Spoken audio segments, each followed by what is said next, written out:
The time now 19 minutes before midday. A top Jewish school in London, which was accused of racial discrimination because of its admissions policy, has had its appeal dismissed at the Supreme Court this morning.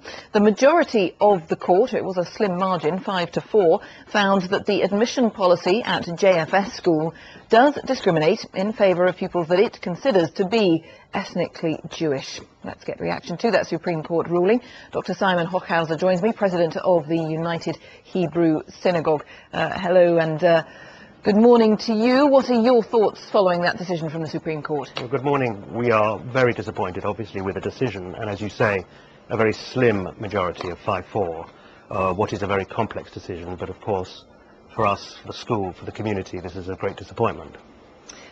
What will be the implications, though? What will be the practical implications of this? Well, the practical implications are that Jewish schools cannot give preference to those people who we, the community, consider to be Jewish. This has been a practice going back, well, thousands of years, and certainly in the last centuries, we've seen great success with Jewish education. And this school, which is over 300 years old, has been one of our most successful schools and has always shown preference in its admissions criteria to those people it considers to be Jewish.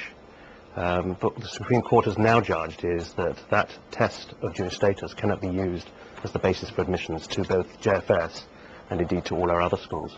I mean, the justices were clear to absolutely make it very clear that the chief rabbi had acted with great sincerity. There was no, their motives were unimpeachable, said the justices. This is clearly a specific point of law, and in one of these cases, we were talking about a little boy whose parents wanted him to go to the school, but of course tradition dictates that you are Jewish if your mother is Jewish. Well, his father was Jewish and his mother had converted, but that wasn't considered sufficient in this case by this particular school. Is that sort of instance and others like it, is this not just a case of things moving on? I know, of course, there are centuries of tradition here, but this is the point that the justices are making.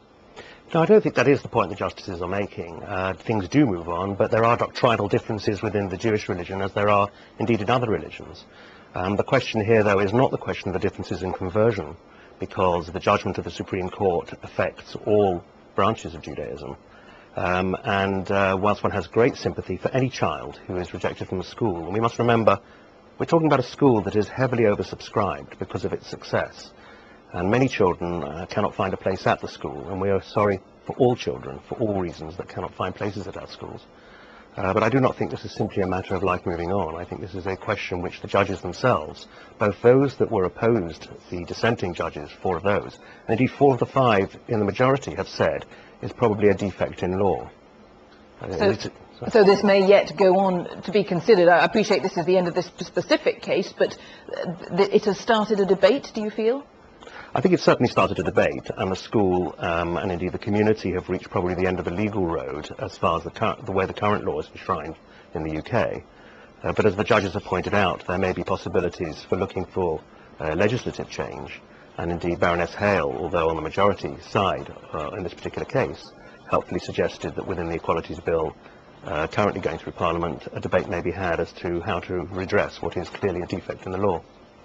Dr. Simon Hochhauser, President of the United Hebrew Synagogue, thanks very much for your time today. Thank you. 12.